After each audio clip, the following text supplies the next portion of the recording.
جب آپ کے والد شیخ غوث محی الدین صاحب کا انتقال ہو گیا۔ ایش میلٹی صاحب نے 16 نومبر 2011 کو داعی اجل کو لبیک کہا۔ تدفین تکیہ بھیا جی قبرستان حضرت مخدوم شاہ ولایت میرٹھ میں عمل میں آئی۔ پسماندگان میں ایک صاحبزادی قدسیہ خاتون جو بمبئی میں مقیم ہیں، داماد سیٹھ فصیح الدین صاحب کا انتقال ہو گیا۔ آپ کے 4 نواسے فراز، فائز، فرحان، فضیل بمبئی میں موجود ہیں۔ آج کی نشست میں آپ کی بہن کے پوتے شیخ بدر الدین صابری اور شیخ شہاب الدین صابری موجود ہیں۔ آپ کا پورا نام شیخ منظور محی الدین تخلص ایش میلٹی تھا۔ شاعری ان کا جدی ورثہ ہے۔ والد محترم اور جد امجد بھی شعر و شاعری سے شغف رکھتے تھے، شعر و سخن کے دلدادہ تھے۔ آپ کے نانا اور بزرگ خان بہادر بھیا شیخ بشیر الدین رحمۃ اللہ علیہ تخلص تصویر میلٹی ایک کونا مخ شاعر تھے۔ انہیں شاگرد غالب حضرت مولانا عبدالسمیع بیدل اور رشک انوری و خاقانی حضرت بیاں و یزدانی میلٹی سے شرف تلمذ حاصل تھا۔ انہیں خود بھی شعر و شخن پر کامل دستگاہ تھی۔ ان کا یہ شعر ان کی قادر الکلامی کا بیان ثبوت ہے۔ تذکیر میلٹی فرماتے ہیں کہ تیر کمان میں تیر سیدھا یعنی جوان ہوتا ہے، اور کمان ٹیڑھی کمر جھکی ہوئی ہوتی ہے جو اس کے ضعیف ہونے کی علامت ہے، مگر جوان ہونے پر بھی تیر بغیر کمان کی مدد کے چل نہیں سکتا۔ وہ فرماتے ہیں کما ہمت پہ تیری آج تک اے تیر ہستی ہے، کما ہمت پہ تیری آج تک اے تیر ہستی ہے، ضعیفوں سے مدد لینے کو آیا ہے جواں ہو کر۔ کما ہمت پہ تیری آج تک اے تیر ہستی ہے، اور ضعیفوں سے مدد لینے کو آیا ہے جواں ہو کر۔ اور آپ ایک شعر یہ دیکھیں، اور اس میں دامان خیال یار اور اس کا بھیگنا۔ ادب اے چشم تر آنسو نہ ٹپکے کوئی مژگاں سے، ادب اے چشم تر آنسو نہ ٹپکے کوئی مژگاں سے، کہیں بھیگے نہ دامان خیال یار پانی میں، کہیں بھیگے نہ دامان خیال یار پانی میں۔ ایسے استاد سخن کی صحبت بافیض نے ایش میلٹی کے شوق شاعری کو پروان چڑھانے میں مدد کی۔ یہ حقیقت ہے کہ کسی بھی شاعر کے ذہنی نشو و نما پر اس کے خاندانی ماحول کے اثرات کا اس کی تربیت پر اثر پڑتا ہے۔ ایش میلٹی کی ابتدائی تعلیم فیض عام کالج، بالادار سینٹ جانس کالج آگرے سے حاصل کی۔ آگرے کی مطوعہ نشستیں مشاعرے جو مولانا حامد حسین قادری جیسی علم شخصیت کی زیر نگرانی ہوتے تھے، ان کے ذوق کی تسکیر کا سامان بنے۔ مذکورہ نشستیں یونیورسٹی سطح پر طلباء کی منعقد ہوتی تھیں، اور اس میں طلباء کو اپنی بھرپور صلاحیتوں کے مظاہرے کا بھرپور موقع ملتا تھا۔ ان کے ذوق شعری کو جلا بخشنے میں یہ نشستیں بھی مددگار ثابت ہوئیں۔ وہ تلمیذ الرحمان رہے، مگر ذوق مطالعہ اور مشق سخن سے شاعری پر عبور حاصل کیا۔ ایش میلٹی کا پہلا مجموعہ غزلیات دلکش کے عنوان سے 1992 میں شائع ہوا۔ دوسرا مجموعہ نعتیہ کلام کا 1993 میں نور الہدا کے نام سے شائع ہوا۔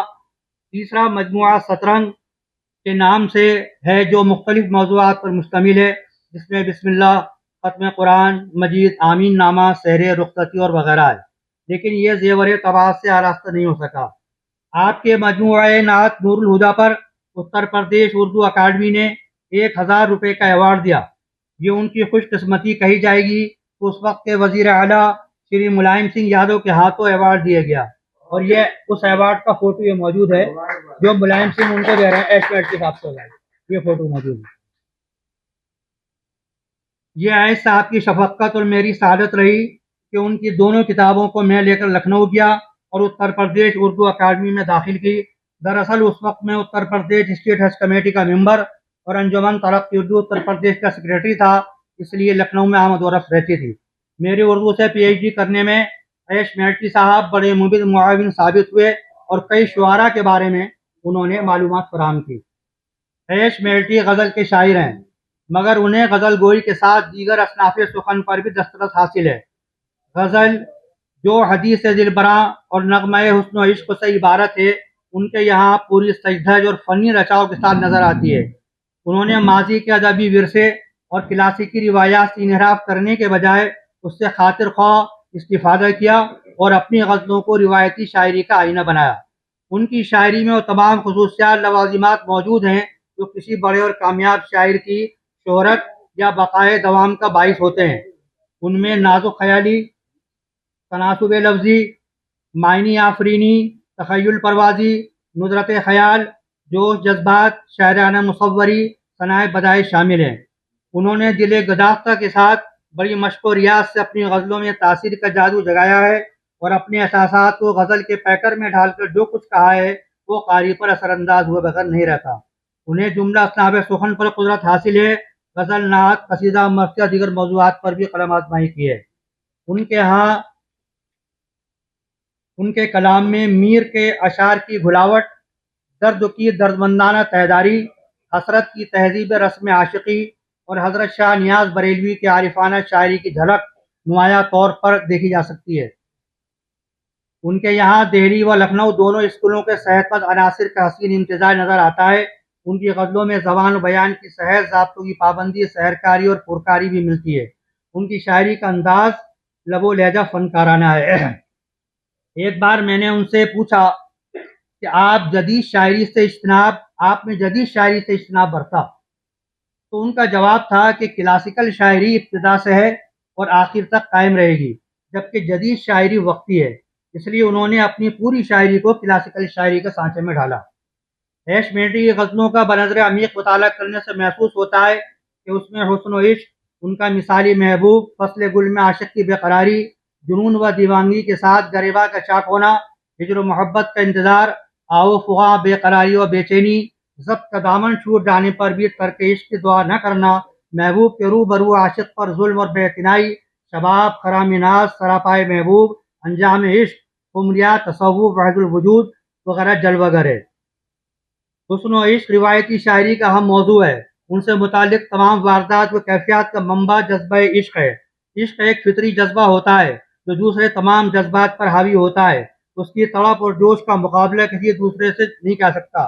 ایش میٹری کے یہاں جذبہ عشق کی فراوانی، حسن کی رہنائی جلوہ گر ہے۔ ان کا عشق التفات یار کا خواہاں ہے۔ آپ کہتے ہیں بفیض عشق یارب التفات یار ہو جائے، بفیض عشق یارب التفات یار ہو جائے، میرا ظلمت کدا بھی مطلع انوار ہو جائے۔ ان کا محبوب بھی مثالی ہے، جو لاکھوں حسینوں میں انتخاب کیا گیا ہے، اس کا شباب دیکھتے ہی بنتا ہے۔ ہزاروں لاکھوں حسینوں میں انتخاب آیا، ہزاروں لاکھوں حسینوں میں انتخاب آیا، اور وہ اپنا بن کے حقیقت میں خود جواب آیا، وہ اپنا بن کے حقیقت میں خود جواب آیا۔ اللہ ہرے یہ رنگ یہ جلوہ شباب کا، اللہ ہرے یہ رنگ یہ جلوہ شباب کا، جیسے کھنچا ہو آنکھ میں نقشہ شراب کا۔ شہنشاہ تغزل حضرت میر تقی میر نے محبوب کی تعریف میں کہا تھا کہ ناز کی اس کے لب کی کیا کہیے، ناز کی اس کے لب کی کیا کہیے، پنکھڑی ایک گلاب کی سی ہے۔ اور ایش میٹری کے محبوب ان کی نازک مزاجی سراپا ہے، اس کا تصور ملاحظہ ہو۔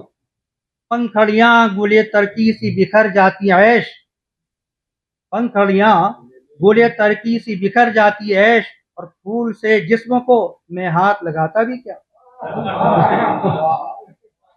پنکھڑیاں گلے ترکی سی بکھر جاتی ہے، پنکھڑیاں گلے ترکی سی بکھر جاتی ہے، اور پھول سے جسم کو میں ہاتھ لگاتا بھی کیا۔ اور یہ ان کا بڑا مشہور شعر ہے جو آپ کے اس پہ بھی ہے کہ حیا و ناز کے مرکز پہ جب شباب آیا، حیا و ناز کے مرکز پہ جب شباب آیا، اور اٹھا کے آئینہ دیکھا تو خود حجاب آیا، اٹھا کے آئینہ دیکھا تو خود حجاب آیا۔ اور یہ دیکھیے یہ اس وقت کی کیفیت ہوتی ہے کہ گریباں چاک دامن دھجیاں حیرا پریشاں سے، گریباں چاک دامن دھجیاں حیراں پریشاں سے، اور بہاریں ساتھ لے کر آئے ہیں ہم کوئے جانا سے، بہاریں ساتھ لے کر آئے ہیں ہم کوئے جانا سے۔ صبح کہتے ہیں جسے ہے رخ پہ رنگوں کا نکھار، اور شام ہے چہرے پہ زلفوں کے بکھر جانے کا نام۔ اور ایک شعر یہ دیکھیں کہ آنکھوں کی زبانی شکوہ غم کرنا تھا بہت ان سے، لیکن آنکھوں کی زبانی شکوہ غم کرنا تھا بہت ان سے لیکن خود حسن پشیماں ہو جاتا یہ ہم سے گوارا ہو نہ سکا، خود حسن پشیماں ہو جاتا یہ ہم سے گوارا ہو نہ سکا۔ اور یہ اپنے لیے شعر کہا کہ میرے شعر وجہ سکون دل، میں ہوں اپنے ذوق سے مطمئن، مجھے داد کی ہے نہ آرزو، مجھے حرص سے دام و درم نہیں۔ اور یہ دیکھیے ہم کشتگان عشق انہیں بے وفا کہیں، ان کے ستم کو کیوں نہ ہم ان کی ادا کہیں، ان کے ستم کو کیوں نہ ہم ان کی ادا کہیں۔ اور ایک دو شعر اور ہیں بس۔ مسکرا کر اسی انداز سے ہاں پھر ایک بار، مسکرا کر اسی انداز سے ہاں پھر ایک بار، اپنے دیوانے کو دیوانہ کہیں گے کہ نہیں، اپنے دیوانے کو دیوانہ کہیں گے۔ اور یہ دل کی آگ ہے نا سے بجھائے سے بھڑکتی ہے، یہ دل کی آگ ہے نا سے بجھانے سے بھڑکتی ہے، نہیں یہ آتش نمرود جو گلزار ہو جائے۔